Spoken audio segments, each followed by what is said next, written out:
নমস্কাৰ আপুনি চাই আছে ইভিনিং হেডলাইন্স মই জয়ন্ত মাধৱ গোস্বামী কাজিৰঙাত ৰাষ্ট্ৰপতি ৰামনাথ কোবিন্দ বোকাখাটত হেলিপেডত আদৰণি জনালে মন্ত্ৰী অতুল বৰাই ৰাজপথত বাহনৰ পৰা নামি সম্ভাষণ জনালে ৰাইজক ৰাষ্ট্ৰপতি ৰামনাথ কোবিন্দে বোকাখাটৰ পৰা ৰাষ্ট্ৰীয় ঘাইপথেৰে আহি কাজিৰঙাৰ কহৰাৰ আৰক্ষী বিভাগৰ অতিথিশালাত উপস্থিত হৈছেহি সপত্নীক ৰাষ্ট্ৰপতিগৰাকী কাজিৰঙাবাসীৰ উষ্ম আদৰণি ৰাষ্ট্ৰপতিগৰাকীক অতিথিশালাত কিছু সময় জিৰণি লৈ কাজিৰঙা ৰাষ্ট্ৰীয় উদ্যানৰ বাগৰি বনাঞ্চলত জীপ সাফাৰী কৰিব ৰাষ্ট্ৰপতিগৰাকীয়ে আমি দেখুৱাইছো অসমবাসীৰ আতিথ্যত অভিভূত হৈ পৰিছিল কালিৰ দিনটোত ৰাষ্ট্ৰপতি ৰামনাথ কোবিন্দ আজি তেজপুৰৰ পৰা তেওঁ কাজিৰঙাত উপস্থিত হৈছে হেলিপেডত মন্ত্ৰী অতুল বৰাই আদৰণি জনাই ৰাষ্ট্ৰপতিগৰাকীক আৰু তাৰ পিছতেই ৰাজপথেৰে আহে ৰাষ্ট্ৰীয় ঘাইপথেৰে আহি ৰাইজৰ অভিবাদন গ্ৰহণ কৰে ৰাইজক সম্ভাষণ জনালে ৰাষ্ট্ৰপতিগৰাকীয়ে আৰু কিছু সময় বিশ্ৰাম লৈয়ে তেওঁ জীপ সাফাৰী কৰিব অতিথিশালাত কিছু সময় জিৰণি লৈ কাজিৰঙা ৰাষ্ট্ৰীয় উদ্যানৰ বাগৰি বনাঞ্চলত জীপ সাফাৰী কৰিব ৰাষ্ট্ৰপতি ৰামনাথ কোবিন্দে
কৃষিভূমিৰ উন্নয়নৰ বাবে জলাশয়ৰ বিস্তৃতিত গুৰুত্ব দিছে ICRISAT নামৰ সংস্থাটোৱে ইতিমধ্যে দেশত কৃষি উপযোগী 30টা জলাশয় প্ৰস্তুত কৰিছে এই সংস্থাটোৱে তেলেংগানাত প্ৰস্তুত কৰা 3টা জলাশয়ৰে কৃষিভূমিলৈ স্বাভাৱিক উপায়েৰে পানীৰ সৰবৰাহৰ ব্যৱস্থা কৰিছে International Crops Research Institute for the Semi Arid Tropics নামৰ সংস্থাটোৱে ইউৰোপৰ সহযোগত ভাৰতত ৰূপায়ণ কৰা এই আঁচনিৰ আধাৰতে আগবঢ়াইছো মিছন পানীৰ এক report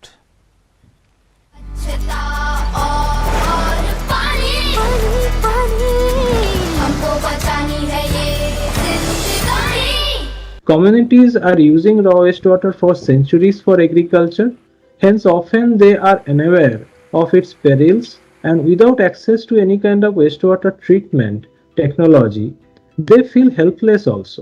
This concept of constructed wetlands is a very simple and novel idea of utilizing grey water for agricultural purpose through a series of filters which comprise of various gravel levels and plants, roots of the plants.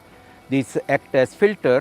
The water passes through this filter and is converted through biological system for usable water in agriculture. Any dryland agriculture crop can be easily grown with this. We work on different phenotyping, advanced phenotyping system which can help in crop production, which can adapt better to the dryland system. So the constructed wetlands are not only about the recycled water, but you need a crop which can adapt there and grow there and be more productive so that the system itself is self-sustainable. 80% of the water supplied to a village comes out as a dilute wastewater. Hence, constructed wetland can promote its reuse. So, it is really still an area where we need to work more. Awareness generation and capacity building make communities involved and embrace the technology.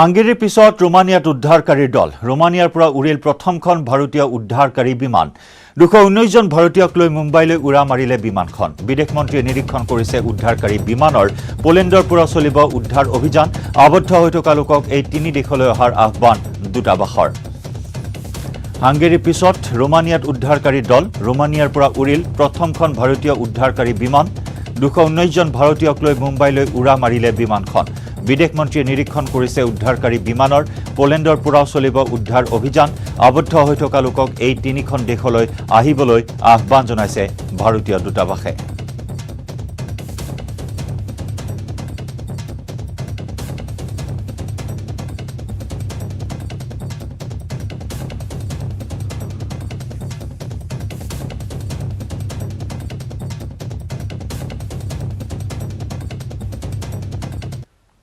ইফালে ইউক্ৰেইনৰ মেৰিটপল চহৰ দখল কৰিলে ৰাছিয়াই দক্ষিণ পূব ইউক্ৰেইনৰ এখন গুৰুত্বপূৰ্ণ চহৰ হৈছে মেৰিটপল বিপৰীতে 3500 ৰাছিয়ান সেনা হত্যা কৰাৰ দাবী জনাইছে ইউক্ৰেইনে শেষ মুহূৰ্তলৈকে যুঁজ দিয়াৰ হুংকাৰ ইউক্ৰেইন উল্লেখযোগ্য যে তৃতীয় দিনাও অব্যাহত আছে ৰাছিয়া ইউক্ৰেইনৰ যুঁজ ইউক্ৰেইনৰ ৰাজধানী কিয়েভত প্ৰৱেশৰ চেষ্টা ৰাছিয়ান সেনাৰ বিধ্বংসী টেংকসহ কিয়েভত প্ৰৱেশৰ চেষ্টা কৰিছে ৰাছিয়ান সেনাই 24 ঘণ্টাত 50টাৰো অধিক বোমা বিস্ফোৰণে কঁপাই গৈছে কিয়েভ চহৰ কিয়েভলৈ ৰাছিয়ান সেনাৰ প্ৰৱেশত বাধা দিয়াৰ চেষ্টা চলাইছে ইউক্ৰেইন সেনাই কিয়েভ চহৰৰ চৌদিশে ইউক্ৰেইনৰ সেনাই গঢ়ি তুলিছে নিৰাপত্তা বেষ্টনী শনিবাৰৰ ভিতৰতে পতন হোৱাৰ আশংকা আছে কিয়েভ চহৰ এনে সংকটৰ সময়তো ইউক্ৰেইন এৰি অহাৰ আমেৰিকাৰ প্ৰস্তাৱ অগ্ৰাহ্য কৰিছে ৰাষ্ট্ৰপতি ভলোদিমিৰ জেলেনস্কিয়ে বিদেশ ভ্ৰমণৰ সলনি বিশ্ববাসীক অস্ত্ৰ প্ৰেৰণৰ আহ্বান জেলেনস্কিৰ আত্মসমৰ্পণৰ সলনি ইউক্ৰেইনে অব্যাহত ৰাখিছে প্ৰত্যাক্ৰমণ ইতিমধ্যে দ্বিতীয়খন ৰাছিয়ান যুদ্ধ বিমান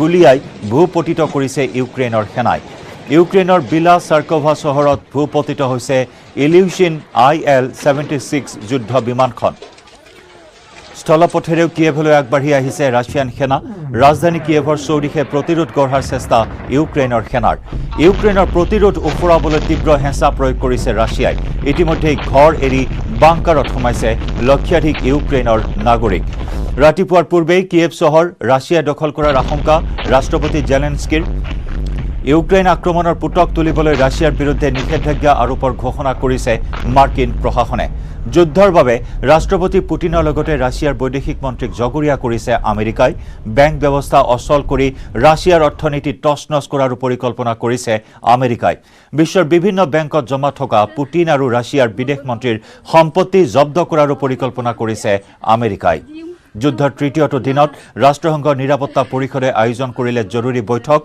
ৰাছিয়াৰ বিপক্ষে গৰিহণাৰ প্ৰস্তাৱ লৈ নিৰাপত্তা পৰিষদে আয়োজন কৰিলে ভোটদান প্ৰক্ৰিয়াৰ 15খন সদস্য ৰাষ্ট্ৰৰ 11খনে ভোট দিলে ৰাছিয়াৰ বিপক্ষে আনহাতে গৰিহণা প্ৰস্তাৱৰ বিৰুদ্ধে ভেটো দিলে ৰাছিয়াই বিপৰীতে কোনো এটা পক্ষ নলৈ ভোটদানৰ পৰা বিৰত থাকিল চীন ইউনাইটেড আৰব এমিৰেটছৰ লগতে ভাৰতবৰ্ষ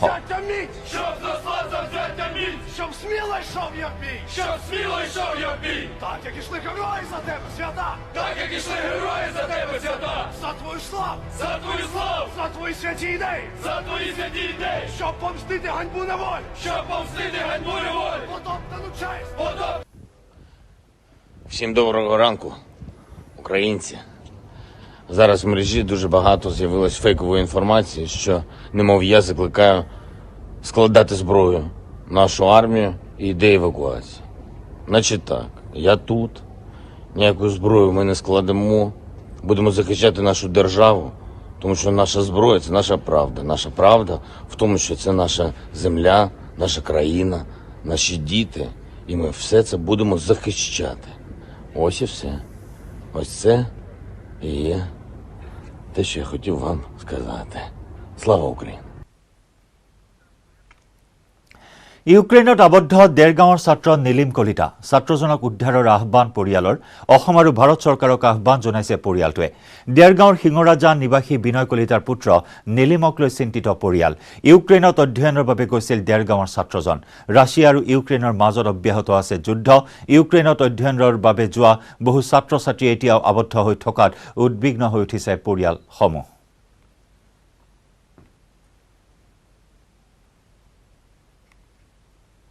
বৰ্তমান ভালে আছো ঘৰৰ ভিতৰত আছো আমি বস্তু বাহিনী কিনি ৰাখিছো, একো অসুবিধা হোৱা নাই, কিন্তু পেনিক হৈ আছো। সিচুৱেশ্যন যিহেতু দিনে দিনে বেয়া হৈ গৈছে, আৰু যোৱা ৰাতিও মই থকাৰ পৰা 15 মিনিট 20 মিনিট বাছত যোৱা ডিষ্টেঞ্চতে বম্বিং হৈছে, তাতে আৰ্মি বেছ কেম্প আছিল। তো অলপ পেনিক হৈ আছো, সিচুৱেশ্যন বেয়া হৈ গৈ আছে। তো সোনকালে আৰু আমাক গভৰ্ণমেণ্ট অফ ইণ্ডিয়া ইভাকুৱেট কৰিলে ভাল হ'ব, যিহেতু may be day by day situation আৰু বেছি বেয়া হৈ যাব। তো তাৰ আগতে আমাক ইয়াৰ পৰা ইভাকুৱেট কৰি লৈ যাওক, তাকে আমি গভৰ্ণমেণ্ট অফ ইণ্ডিয়াক আহ্বান জনাইছো। আৰু তাত তেওঁলোকৰ যিখিনি মানে এতিয়া কষ্ট হৈছে, আৰু তেওঁলোকে এনেকুৱা এটা সমস্যাৰ সন্মুখীন আগতে হোৱাও নাই, প্ৰথম হৈছে, ভয়ো খাইছে। সেইকাৰণে অসম চৰকাৰ বা তথা ভাৰত চৰকাৰে তেওঁলোকক সোনকালে ঘূৰাই অনাৰ ব্যৱস্থা কৰক। আজোৰ কৰি জনাওঁ যে অতি সোনকালে আমাৰ এই ল'ৰা আমাৰ অসমৰ হওক ভাৰতবৰ্ষৰ হওক যিমানখিনি আছে চৰকাৰে অনাৰ সুব্যৱস্থা কৰে। সেইখিনি ইয়াৰে সৈতে সময় হ'ল ইভিনিং হেডলাইন্সৰ পৰা বিদায় লোৱাৰ। নমস্কাৰ।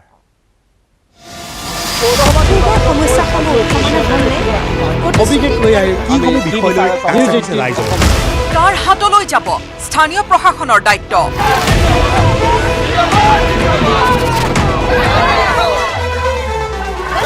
নগৰ চহৰৰ প্ৰশাসনত ৰাইজে কাক বিচাৰে? পৌৰসভা নিৰ্বাচনক লৈ সাজু হৈ পৰিছে প্ৰতিগৰাকী প্ৰাৰ্থী। পূৰ্বৰ যিসকল সমস্যা, সেই সমস্যাবোৰ সমাধান হ'লনে? কাৰ দখললৈ যাব এইবাৰ ঢেকীয়াজুলি পৌৰসভা? প্ৰতিশ্ৰুতি আৰু কাম আৰু প্ৰাৰ্থী বনাম দল। এইবাৰ ডিব্ৰুগড় চহৰৰ ৰাইজে কাক বিচাৰে? পৌৰ নিৰ্বাচনৰ ৰেহৰূপ, ভাষা ভাষণ, দাবী প্ৰতিশ্ৰুতি সকলো সামৰি নিউজ 18ত non stop exclusive coverage. Elections মানে নিউজ 18 অসম নৰ্থ ইষ্ট। नमस्कार, आपके साथ मैं हूं गौरव श्रीवास्तव और मेरे साथ मेरी सहयोगी रजनी है, जो कि सांकेतिक भाषा के जरिए आपको खबरों से रूबरू करवाएंगी। तो खबरों की शुरुआत करें उससे पहले एक नजर इस वक्त की हेडलाइंस पर। यूक्रेन पर संयुक्त राष्ट्र सुरक्षा परिषद के मसौदा प्रस्ताव से भारत ने किया परहेज। सभी पक्षों से हिंसा और शत्रुता को तत्काल समाप्त करने का किया आग्रह। संयुक्त राष्ट्र में भारत के प्रतिनिधि टीएस तिरुमूर्ति ने कहा, बातचीत ही मतभेदों और विवादों को निपटाने का है एकमात्र रास्ता।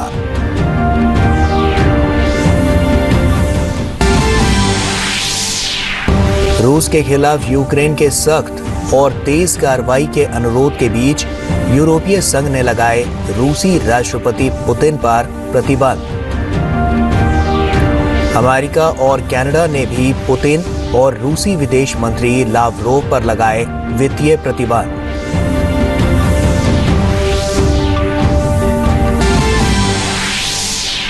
यूक्रेन से निकाले गए भारतीय लोगों का पहला जत्था सुसेवा सीमा के रास्ते पहुंचा रोमानिया। यहां से विदेश मंत्रालय की टीम लोगों को बुखारेस्ट के रास्ते भारत लाने की सुविधा करेगी प्रदान। दिल्ली और मुंबई से एयर इंडिया आज शुरू करेगा बुखारेस्ट और बुडापेस्ट के लिए विशेष उड़ान।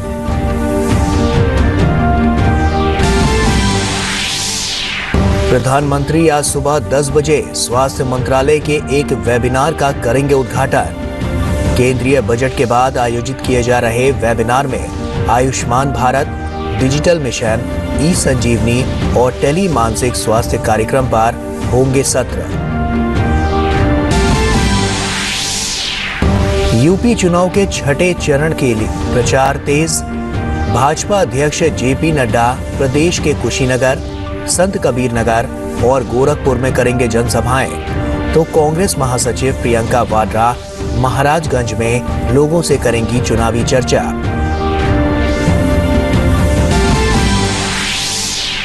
यूपी चुनाव के मद्देनजर दूरदर्शन आज गोरखपुर में डीडी कॉन्क्लेव का करेगा आयोजन।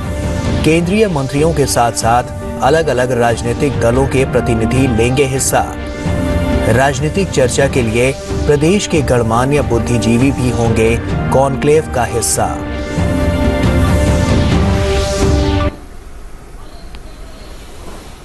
और आइए अब खबरों की शुरुआत करते हैं। संयुक्त राष्ट्र में भारत के स्थायी प्रतिनिधि टीएस तिरुमूर्ति ने यूक्रेन में हाल के घटनाक्रम और मौजूदा हालात पर चिंता जताई है। उन्होंने कहा कि हम आग्रह करते हैं कि हिंसा और शत्रुता को तत्काल समाप्त करने के लिए सभी प्रयास किए जाएं। उन्होंने बताया कि मानव जीवन की कीमत पर कोई समाधान कभी नहीं निकाला जा सकता और हम भारतीयों के कल्याण और सुरक्षा को लेकर भी बहुत चिंतित हैं। समसामयिक वैश्विक व्यवस्था, संयुक्त राष्ट्र चार्टर, अंतर्राष्ट्रीय कानून और राज्यों की संप्रभुता और क्षेत्रीय अखंडता के सम्मान पर आधारित है। सभी सदस्य देशों को रचनात्मक तरीके से आगे बढ़ने के लिए इन सिद्धांतों का सम्मान करने की आवश्यकता है। मतभेदों और विवादों को सुलझाने के लिए संवाद ही एकमात्र समाधान है, चाहे वो इस समय कितना भी कठिन क्यों ना हो। ये खेद की बात है कि कूटनीति का रास्ता छोड़ दिया गया, हमें उस पर लौटना होगा। इन सभी कारणों से भारत ने इस प्रस्ताव पर परहेज करने का विकल्प चुना है। संयुक्त राष्ट्र महासचिव एंटोनियो गुटेरस ने रूस द्वारा मसौदा प्रस्ताव को वीटो करने के बाद एक बयान जारी किया। एंटोनियो गुटेरस यूक्रेन के लोगों के साथ एकजुटता व्यक्त करते हुए उन्होंने कहा कि संयुक्त राष्ट्र युद्ध को समाप्त करने के लिए युद्ध से पैदा हुआ था, लेकिन आज हम उस मकसद को हासिल नहीं कर सके हैं। हालांकि उन्होंने सदस्यों से कभी हार नहीं मानने का आग्रह किया और कहा कि शांति कायम करने के लिए हमें एक और अवसर देना चाहिए। प्रधानमंत्री नरेंद्र मोदी केंद्रीय बजट में स्वास्थ्य क्षेत्र के लिए किए गए प्रस्तावों पर आज एक वेबिनार को संबोधित करेंगे। स्वास्थ्य मंत्रालय द्वारा आयोजित इस वेबिनार का उद्देश्य सरकार की स्वास्थ्य क्षेत्र के विभिन्न कार्यक्रमों और योजनाओं के तेजी से कार्यान्वयन में सभी हितधारकों को शामिल करना है। प्रधानमंत्री बजट के बाद विभिन्न मंत्रालयों द्वारा आयोजित वेबिनार को संबोधित करेंगे। इसी क्रम में आज आयुष्मान भारत, डिजिटल मिशन, ई संजीवनी और टेलीमेंटल हेल्थ प्रोग्राम विषयों पर चर्चा के लिए 3 सत्र होंगे। पैनल चर्चा में स्वास्थ्य मंत्रालय, नीति आयोग, उद्योग मंचों, स्टार्टअप्स और शिक्षा जगत के प्रख्यात वक्ता और विशेषज्ञ और हितधारक भाग लेंगे। स्वास्थ्य मंत्री मनसुख मांडविया और आयुष मंत्री सर्बानंद सोनोवाल संयुक्त रूप से समापन सत्र की अध्यक्षता करेंगे। और आगे बढ़ते हैं। राष्ट्रपति रामनाथ कोविंद आज अपने असम दौरे के दूसरे दिन तेजपुर केंद्रीय विश्वविद्यालय के 19वें दीक्षांत समारोह को संबोधित करेंगे। इसके साथ ही राष्ट्रपति रामनाथ कोविंद काजीरंगा राष्ट्रीय उद्यान और टाइगर रिजर्व का भी दौरा करेंगे और संरक्षण कार्यक्रमों को लेकर तैयार एक फोटो और अभिलेखीय प्रदर्शनी का उद्घाटन करेंगे।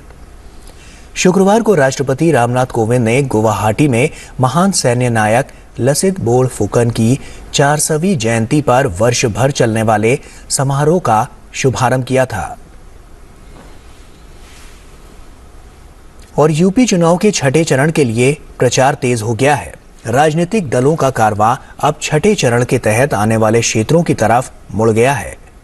भाजपा के राष्ट्रीय अध्यक्ष जेपी नड्डा आज प्रदेश के कुशीनगर, संत कबीर नगर और गोरखपुर में जनसभाएं करेंगे। तो वहीं कांग्रेस महासचिव प्रियंका वाड्रा महाराजगंज में लोगों से चुनावी चर्चा करेंगी। समाजवादी पार्टी और बीएसपी भी इस चरण के लिए अपने चुनावी प्रचार को धार देंगी। समाजवादी पार्टी ने पूर्वांचल में अति पिछड़ी जातियों पर खास फोकस करने की रणनीति बनाई है। इसके लिए 27 पिछड़ी जाति के नेताओं को विधानसभा क्षेत्रवार जिम्मेदारी सौंपी गई है। अन्य पिछड़े वर्ग के वरिष्ठ नेताओं को भी संबंधित जिलों में भ्रमण के निर्देश दिए गए हैं। वहीं 5वें चरण के लिए चुनाव प्रचार शुक्रवार शाम को थम गया। 5वें चरण में राज्य की अवध, बुंदेलखंड और पूर्वांचल इलाके की 12 जिलों की 61 विधानसभा सीटों पर 27 फरवरी को वोट डाले जाएंगे। और यूपी चुनाव के मद्देनजर दूरदर्शन आज गोरखपुर में डीडी कॉन्क्लेव का आयोजन करेगा। डीडी कॉन्क्लेव में केंद्रीय मंत्रियों के साथ साथ अलग अलग राजनीतिक दलों के नेता भी हिस्सा लेंगे। डीडी कॉन्क्लेव में पूर्वांचल और इससे जुड़े क्षेत्रों के राजनीतिक परिदृश्य पर चर्चा के लिए प्रदेश के गणमान्य बुद्धिजीवी भी हिस्सा लेंगे। यूपी विधानसभा चुनाव के लिए 5वें चरण का मतदान 27 फरवरी को होना है और छठे चरण का मतदान 3 मार्च को होगा और आखिरी चरण का मतदान 7 मार्च को होगा। खेल की खबरों में क्रिकेट के सबसे छोटे फॉर्मेट में टीम इंडिया के कदम लगातार आगे बढ़ते जा रहे हैं। श्रीलंका के खिलाफ T20 सीरीज का पहला मुकाबला जीतने के बाद अब टीम धर्मशाला में होने वाले मुकाबले के लिए पूरी तरह से तैयार दिख रही है। अच्छी बात यह है कि टीम की बेंच स्ट्रेंथ काफी मजबूत नजर आ रही है। वहीं श्रीलंका की बात करें तो सीरीज में बने रहने के लिए टीम को दूसरा मुकाबला हर हाल में जीतना होगा। और इन दिनों दिल्ली का जिमखाना क्लब चर्चा में है और चर्चा का विषय है क्लब को मिली डेविस कप की मेजबानी। इस मेजबानी को लेकर AITA से लेकर जिमखाना क्लब के सदस्य सभी बेहद उत्साहित हैं। भारतीय टेनिस टीम यहां पर 4 और 5 मार्च को डेनमार्क के खिलाफ मुकाबला खेलने उतरेगी। फॉर्मूला 1 विश्व चैंपियनशिप के रूस की सूची में होने वाले चरण को मौजूदा रूस यूक्रेन संकट के चलते रद्द कर दिया गया है। अंतर्राष्ट्रीय ऑटोमोबाइल संघ ने इस बात की जानकारी दी। FIA ने एक बयान में कहा कि वो दुख और सदमे के साथ यूक्रेन के घटनाक्रम को देख रहे हैं और उम्मीद करते हैं कि इस समस्या का समाधान शांतिपूर्ण तरीके से निकाला जाएगा। साथ ही संघ ने कहा कि फिलहाल जो स्थिति है उसको देखते हुए रूस में ग्रां प्री की उसे आयोजित करना असंभव है। और रूस और यूक्रेन के बीच जारी संघर्ष के बाद खेल के क्षेत्र में भी हालात तेजी से बदल रहे हैं। दुनिया के कई देश एकजुट होकर रूस के खिलाफ खड़े हो गए हैं। इस बीच रूस को एक बड़ा झटका भी लगा है।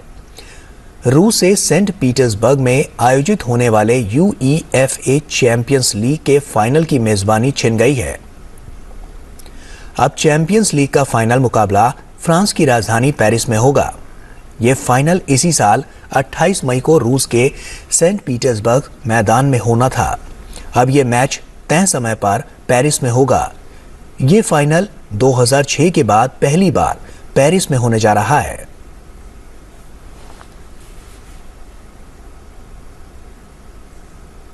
और इसी के साथ फिलहाल इतना ही। हमें और हमारी टीम को दीजिए इजाजत।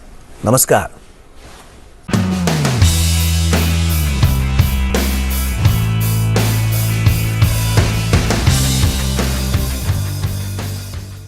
মোৰ ডক্টৰ পত্নীয়ে দিনে ৰাতিয়ে হস্পিটেল